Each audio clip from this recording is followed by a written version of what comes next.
Hi everyone, welcome to all of you in my YouTube channel Thinkers Power। दोस्तों आज हम लोग भारतीय भूगोल का पार्ट 2 देखेंगे। आज की शुरुआत हम लोग भारत और उसके पड़ोसी देशों के बीच जो सीमा रेखा है वहां से करेंगे। सबसे पहले है रेड क्लिफ रेखा। तो देखिए रेड क्लिफ रेखा भारत पाकिस्तान, भारत बांग्लादेश के बीच में स्थित है। क्योंकि एक समय था जब इस बांग्लादेश को पूर्वी पाकिस्तान भी कहा जाता था और वर्तमान पाकिस्तान को पश्चिमी पाकिस्तान कहते थे। भारत एवं पाकिस्तान के बीच जो सीमा रेखा है इसका निर्धारण 1947 में सर रेडक्लिफ द्वारा किया गया। मतलब जब आजादी होने वाली थी भारत की उसी समय माउंटबेटन जो भारत के गवर्नर जनरल थे उन्होंने सर रेडक्लिफ को ये आदेश दिया कि तुम जो है भारत और पाकिस्तान के बीच में सीमा रेखा का निर्धारण करो। और वो वही समय था जब भारत और पाकिस्तान एक दूसरे देशों में लोग आ जा रहे थे। मतलब एक कुछ पाकिस्तान के नागरिक या कुछ ब्रिटिश भारतीय नागरिक जो पाकिस्तान छोड़कर भारत की ओर और भारत के कुछ लोग जो है पाकिस्तान की ओर बसने के लिए हमेशा हमेशा के लिए जा रहे थे। और उस समय भारत और पाकिस्तान में जो धार्मिक दंगे थे वो अपनी चरम सीमा पर थे। उसी समय में ये भारत और पाकिस्तान के बीच सीमा का निर्धारण हुआ। देखिए सबसे पहली बात ये कि बांग्लादेश उस समय पूर्वी पाकिस्तान था, क्योंकि आप लोगों को मालूम होगा 1971 का जो भारत और पाकिस्तान का युद्ध होता है। क्योंकि पाकिस्तान का कब्जा बांग्लादेश में था तो बांग्लादेश की आजादी भारत ने पुनः 1971 में दिलाई। मजे की बात ये है, देखिए जो बांग्लादेश है उसका विभाजन सबसे पहले लॉर्ड कर्जन करता है 1905 में। उसके बाद 1911 में दिल्ली दरबार होता है और उस बांग्लादेश विभाजन को रद्द करते हैं। फिर 1947 में जो है फिर इसकी आहट आ जाती है कि अब बांग्लादेश भी पाकिस्तान की तरह अलग होगा। लेकिन वास्तविक जो आजादी बांग्लादेशियों को मिलती है वो 1971 में मिलती है, मैडम इंदिरा गांधी जी के दौर में। चलिए आगे देखते हैं अब हम लोग।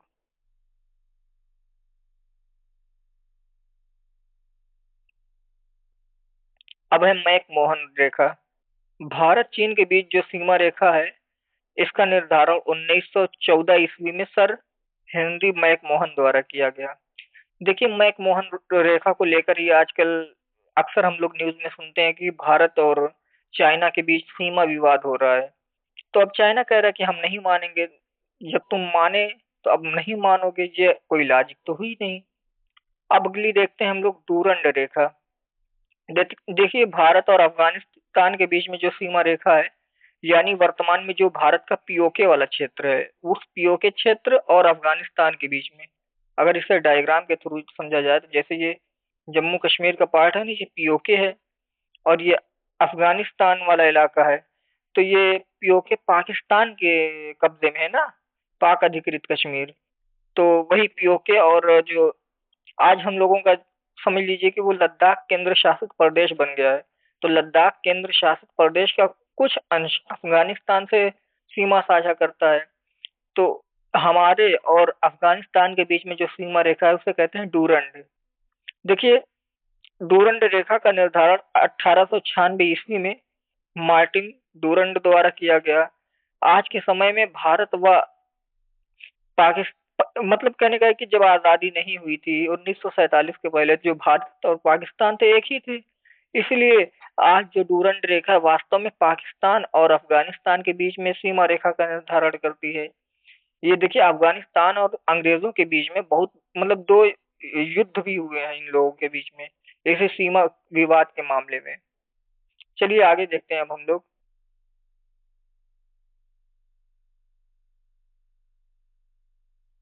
अब है भारत का प्रादेशिक जल क्षेत्र।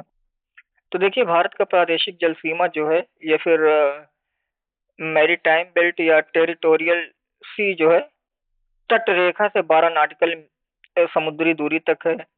और इस क्षेत्र का उपयोग भारत पूरी तरीके से करता है। आइए डायग्राम के थ्रू समझते हैं। जैसे ये भारत है, अब भारत की रेखा एक मिनट हम लोग सही से बना लेते हैं। जैसे ये भारत है तो क्या भारत की जो सीमा रेखा है या तट रेखा है वो सीधी है? नहीं ना। तो देखिए, जो सबसे ऊंचे बिंदु हैं उनको मिलाते हुए भारत की सीमा रेखा का निर्धारण करते हैं।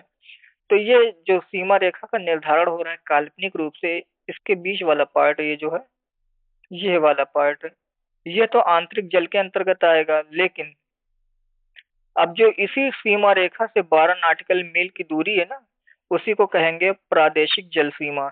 और प्रादेशिक जल सीमा में हमारी, कह सकते हो पूरी तरीके से इसको भारत उपयोग ही करता है, क्योंकि ये भारत का तटवर्ती क्षेत्र है। और इसी प्रादेशिक सीमा से 12 नॉटिकल माइल की दूरी और होती है। फिर उसके बाद जो है 24 नॉटिकल माइल की दूरी, यही कहलाएगी। 12 से 12 बढ़ेगा तो 24 बन जाएगा। और उसके बाद खुला क्षेत्र आता है। तो चलिए देखते हैं एक एक क्षेत्र का नाम और उसका जो विस्तार है, या फिर उसमें क्या भारतीयों को अधिकार है।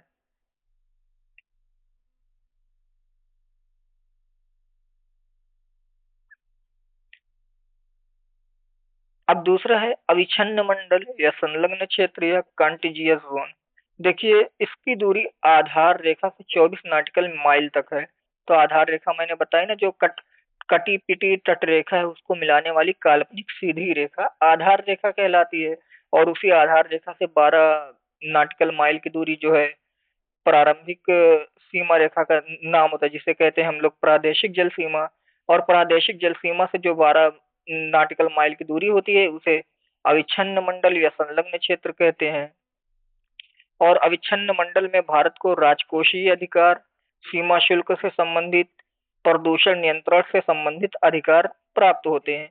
यानी आ, जो अविच्छिन्न मंडल है, ये आधार रेखा मान लीजिए, ये प्रादेशिक जल सीमा, ये अविच्छिन्न मंडल।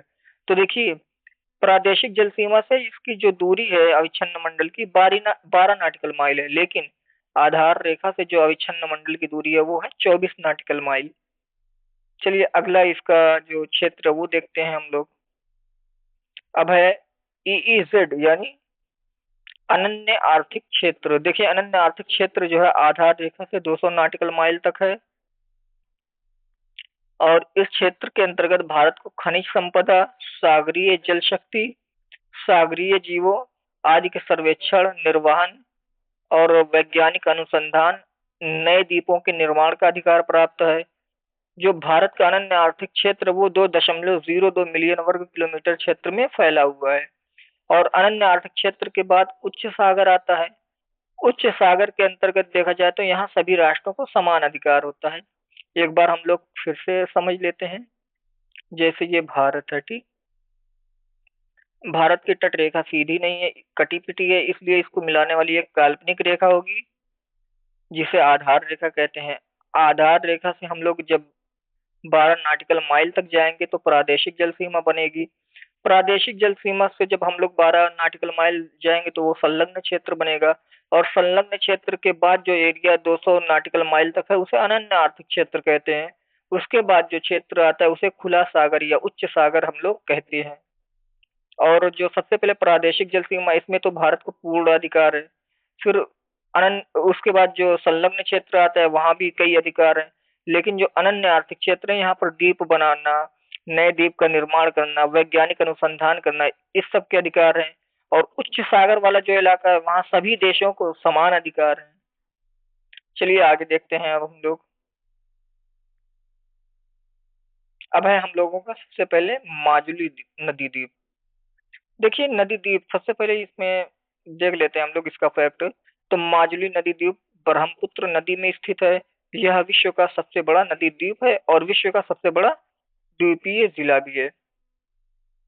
ये तो सब लोग जानते हैं कि जो माजुली द्वीप है ब्रह्मपुत्र नदी में है।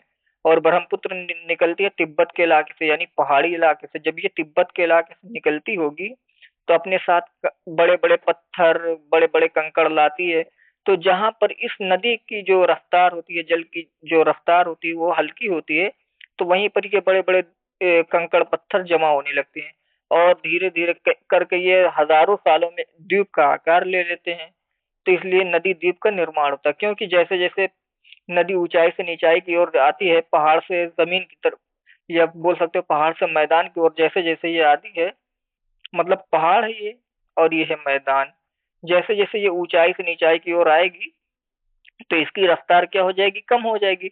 और ये ऊंचाई से क्या लाती है, बड़े बड़े पत्थर कंकड़ यही सब लाती है। और ये सब मैदानी इलाकों में अवरोध बनते हैं। नदी का मार्ग भी इससे बदलता रहता है, तो इससे बाढ़ भी आती है। और यही जब बड़े बड़े कंकड़ पत्थर एक जगह पर इकट्ठा होते रहते हैं, तो इससे द्वीप का निर्माण होता है। वैसा ही द्वीप ये माजुली है। चलिए आगे देखते हैं अब हम लोग। अब हमारा है न्यूमूर द्वीप। न्यूमूर द्वीप जो है गंगा ब्रह्मपुत्र नदी के डेल्टा पर स्थित है, और ये बंगाल की खाड़ी में स्थित है। सबसे पहले देखा जाए तो जो ये इधर से ब्रह्मपुत्र नदी आ रही है, और ये गंगा नदी है। एक मिनट मैं कलर चेंज कर लेता हूँ। देखिए ये जो है ब्रह्मपुत्र नदी आ रही है, और इधर से गंगा नदी। जब ये दोनों मिलकर डेल्टा निर्माण करती हैं, और इन्हीं के तट पर जो है न्यूमोर द्वीप स्थित है। यानी ये जो इलाका ये बंगाल की खाड़ी कहलाता है। अगला हमारा द्वीप है गंगा सागर द्वीप। देखिए ये जो गंगा सागर द्वीप है, पश्चिम बंगाल में हुगली नदी के मुहाने पर स्थित है। यानी कहा जा सकता है कि जो पश्चिम बंगाल का इलाका है, ये जो हुगली नदी आ रही है ना, तो हुगली नदी के मुहाने पर गंगा सागर द्वीप है। और ये हिंदू धर्म का जो है एक प्रमुख तीर्थ स्थान है। मतलब यहाँ पर भी लोग संगम की तरह जाते हैं, पवित्र स्थान मानते हैं और नहाते वगैरह। तो गंगा सागर द्वीप हुगली नदी के तट पर है। अगला है जो द्वीप, ये व्हीलर नहीं होगा, ये एपीजे अब्दुल कलाम द्वीप होगा। तो व्हीलर द्वीप, व्हीलर नहीं है, अब एपीजे अब्दुल कलाम इसे कहते हैं, ठीक है। तो जो एपीजे अब्दुल कलाम द्वीप है, उड़ीसा राज्य में वैतरणी नदी के तट पर स्थित है, और यहाँ से भारतीय मिसाइलों का परीक्षण किया जाता है। तो व्हीलर द्वीप को आज क्या कहा जाता है, एपीजे अब्दुल कलाम। ये 2015 में जो है हमारी केंद्र सरकार ने इसका नाम बदला, क्योंकि भाई अंग्रेजों का नाम कब तक चलेगा। और यहाँ से हमारे जो डीआरडीओ वगैरह है वो मिसाइलों का टेस्ट वेस्ट करते रहते हैं। चलिए अगला द्वीप हम लोग देखते हैं, श्री हरिकोटा द्वीप, ठीक है। आंध्र प्रदेश के नेल्लोर जिले में स्थित है श्री हरिकोटा द्वीप। और यहीं से भारतीय अंतरिक्ष अनुसंधान संगठन द्वारा सैटेलाइट लॉन्च किया जाता है, यानी ISRO, इसरो। तो इसरो जो अपने भी जितने भी सैटेलाइट वगैरह है उसका जो कह सकते हो कि टेस्टिंग वेस्टिंग कहाँ से करता है, ये श्री हरिकोटा द्वीप से, ठीक है। तो हरि का नाम लेकर इसरो काम करता है। ऐसे देखते हैं। अगला द्वीप हम लोग देखते हैं अब। आप लोग डायग्राम में तो देख ही रहे होंगे ना। चलिए अगला द्वीप देखते हैं हम लोग। एक सेकेंड, एक पंबन द्वीप, हाँ। तो अगला है हमारा पंबन द्वीप। पंबन द्वीप भारत और श्रीलंका के मध्य स्थित है। तो देखिए अगर देखा जाए तो भारत के तमिलनाडु राज्य में है, और श्रीलंका, इन दोनों के बीच में ये जो है पंबन द्वीप है। तो ये क्या है, श्रीलंका का पार्ट है, और ये भारत का पार्ट है। भारत का तमिलनाडु वाला पार्ट है, और यही पंबन द्वीप स्थित है। तो आदम ब्रिज का हिस्सा भी है। नहीं, ऐसा कहा हम लोग कहानी सुने कि एडम्स ब्रिज, एडम्स ब्रिज, तो जो एडम्स ब्रिज है उसका पार्ट है पंबन द्वीप। और रामेश्वरम भी इसी पर स्थित है। तो तीन चार फैक्ट यहाँ से क्लियर होते हैं। पहला फैक्ट जो है कि पंबन द्वीप भारत और श्रीलंका के बीच में है। दूसरा फैक्ट है कि एडम्स ब्रिज का हिस्सा है। तीसरा फैक्ट है ये रामेश्वरम इसी पर स्थित है। तो आइए देखते हैं। सबसे पहले भारत का तमिलनाडु और श्रीलंका इन दोनों के बीच में है पंबन द्वीप। दूसरी चीज जो एडम्स ब्रिज है वो इसी पंबन द्वीप पर स्थित है। ये एडम्स ब्रिज का पार्ट है पंबन द्वीप। तीसरा जो रामेश्वरम है वो पंबन द्वीप पर ही स्थित है। और रामेश्वरम क्या है, सब जानते हैं कि हिंदू धर्म का एक प्रमुख तीर्थ स्थान है। चलिए आगे देखते हैं अब हम लोग।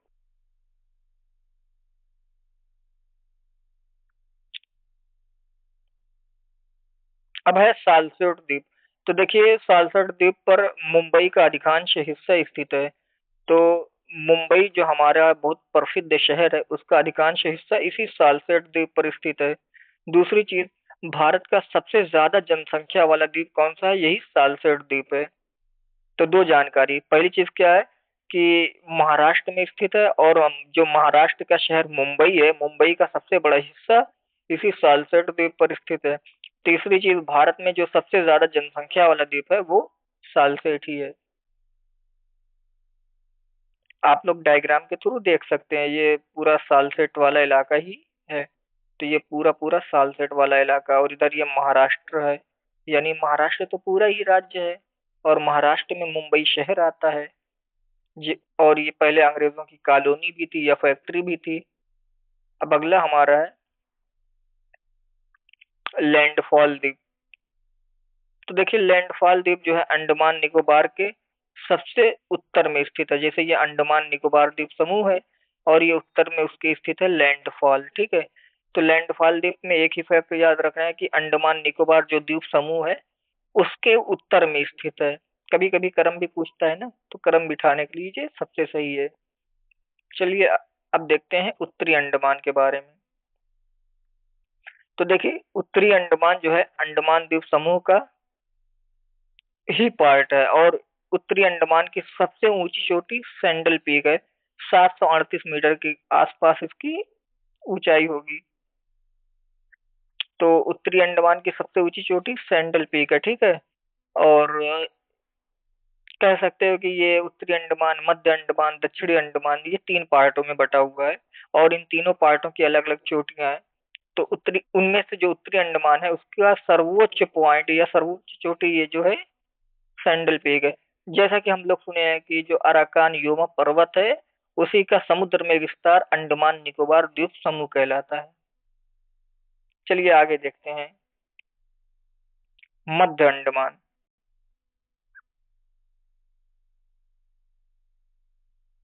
देखिए, मध्य अंडमान अंडमान द्वीप समूह का सबसे बड़ा द्वीप है।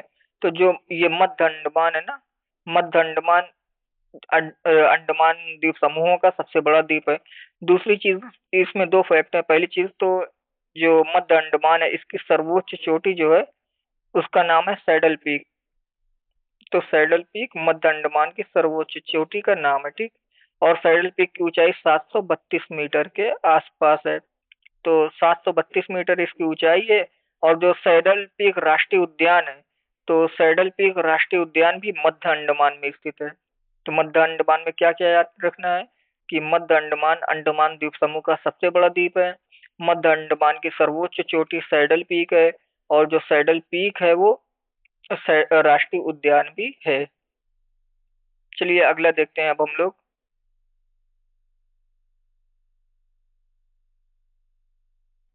दक्षिणी अंडमान।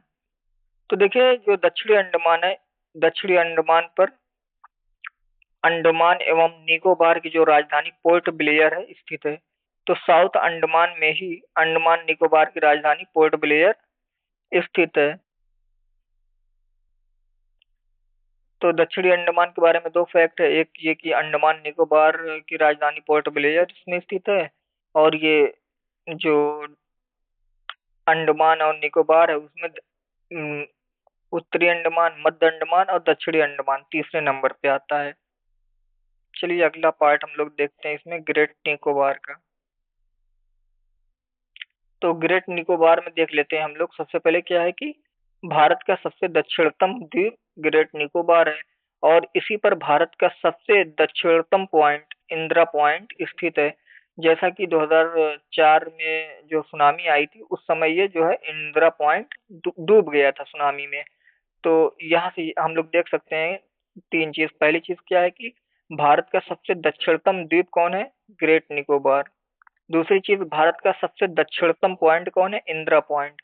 और इस जो ग्रेट निकोबार है उसकी सर्वोच्च चोटी है उसका नाम है mount Thuillier, MT, mount Thuillier इसकी सर्वोच्च चोटी है, जिसकी ऊंचाई 642 मीटर के आसपास है। तो माउंट थूलियर ग्रेट निकोबार की सबसे ऊंची चोटी है जिसकी ऊंचाई 642 मीटर है, और ये कहाँ स्थित है? ग्रेट निकोबार में। आई होप आप लोगों को ये पूरा जो द्वीपों वाली इंफॉर्मेशन है समझ में आई होगी। अब हम लोग देखेंगे जो भारत की चट्टान वगैरह है उनके बारे में। यह चट्टान के पहले हम लोग देख लेते हैं महत्वपूर्ण चैनल। तो चलिए सबसे पहले हम लोग महत्वपूर्ण चैनल को ही देखते हैं। तो 9 डिग्री जो चैनल है वो उत्तरी अथवा मिनिकॉय द्वीप को मुख्य लक्षद्वीप से अलग करता है। तो ये देखिए मिनिकॉय द्वीप है, इसी को उत्तरी हम लोग जो है उत्तरी लक्षद्वीप वगैरह भी बोल देते हैं कहीं की। और फिर है मुख्य लक्षद्वीप, ये बीच वाला, ठीक है। तो लक्षद्वीप को दो पार्टों में कौन बांटता है? 9 डिग्री चैनल, यानी उत्तरी लक्षद्वीप और दक्षिणी लक्षद्वीप, या उत्तरी लक्षद्वीप या मुख्य लक्षद्वीप में। अगला है हमारा 10 डिग्री चैनल। 10 डिग्री चैनल जो है लघु अंडमान को कार निकोबार से अलग करता है। यानी जो लघु अंडमान है और नीचे है कार निकोबार, इन दोनों के बीच में जो विभाजन का काम है वो 10 डिग्री चैनल। सबसे पहले हम लोग समझ लेते हैं कि यहाँ चैनल कहते किसे हैं। जैसे ये सभी देखिए द्वीप उप क्या है, जमीनी स्थल है और बीच में समंदर है पूरा ना। एक और अरब सागर है, एक साइड पे बंगाल की खाड़ी है। तो ये जो चैनल कुछ और नहीं बल्कि ये जो है संकीर्ण जल राशि है। मतलब सागर का विस्तार पूरा इस तरह है। अब बीच में जहाँ जमीन आ गई होगी तो वहां सागर का विस्तार कम होगा। तो वही सागर का जो संकीर्ण रास्ता या जो संकीर्ण जल राशि है, वो जो दो जमीनी स्थलों को या जो दो जमीनों को अलग कर रहा है संकीर्ण जल राशि, उसी को चैनल कहते हैं। तो 10 डिग्री चैनल क्लियर हुआ। अब है डंकन दर्रा या डंकन पास, यहाँ कहते हैं दर्रा अच्छी चीज नहीं होगा क्योंकि दर्रा पर्वतों में होता है। तो डंकन पास जो है दक्षिणी अंडमान को लघु अंडमान से अलग करता है। तो देखिए ये दक्षिणी अंडमान का पार्ट है और ये लघु अंडमान का पार्ट है। इन दोनों को जो अलग करता है वो है डंकन पास, डक्कन पास या डंकन पास भी इसे बोल देते हैं। तो क्या क्या देखना है हमें? सबसे पहले है 9 डिग्री चैनल। तो मिनी काय को लक्षद्वीप से अलग करता है 9 डिग्री चैनल। फिर है 10 डिग्री चैनल। 10 डिग्री चैनल क्या करता है? लघु अंडमान को कार निकोबार से अलग करता है। फिर है दक्कन पास, ये अंडमान को दक्षिणी अंडमान को लघु अंडमान से अलग करता है। चलिए आगे देखते हैं अब हम लोग। अब आ गया भारत की भूगर्भिक संरचना। आई होप दोस्तों आज हम लोग यहीं पे इस क्लास को एंड करते हैं। बाकी जो कल भारत का भूगोल होगा वो भारत की भूगर्भिक संरचना से शुरू करेंगे। दोस्तों आपको ये वीडियो कैसी लग रही है आप अपने सुझाव कमेंट में दीजिए। और अगर आप चैनल पर नए हैं तो चैनल को सब्सक्राइब करके बेल आइकन प्रेस कर लें, ताकि हमारे जो भी नोटिफिकेशन है वो आपको समय से मिल जाए। और ऐसी ही इंफॉर्मेशन वीडियो सभी सब्जेक्ट की हम इस चैनल पर क्रमबद्ध तरीके से उपलब्ध कराएंगे। आप लोग इस चैनल को ज्यादा से ज्यादा शेयर करें। और हमारा व्हाट्सएप ग्रुप भी है और उस पर हम डेली इस का पीडीएफ और इस क्लास से रिलेटेड एमसीक्यू उसी पर उपलब्ध कराते हैं। अगर आप जुड़ना चाहते हैं तो उस व्हाट्सएप ग्रुप का जो नंबर है 72 680 79 395 है। Thank you. Best of luck.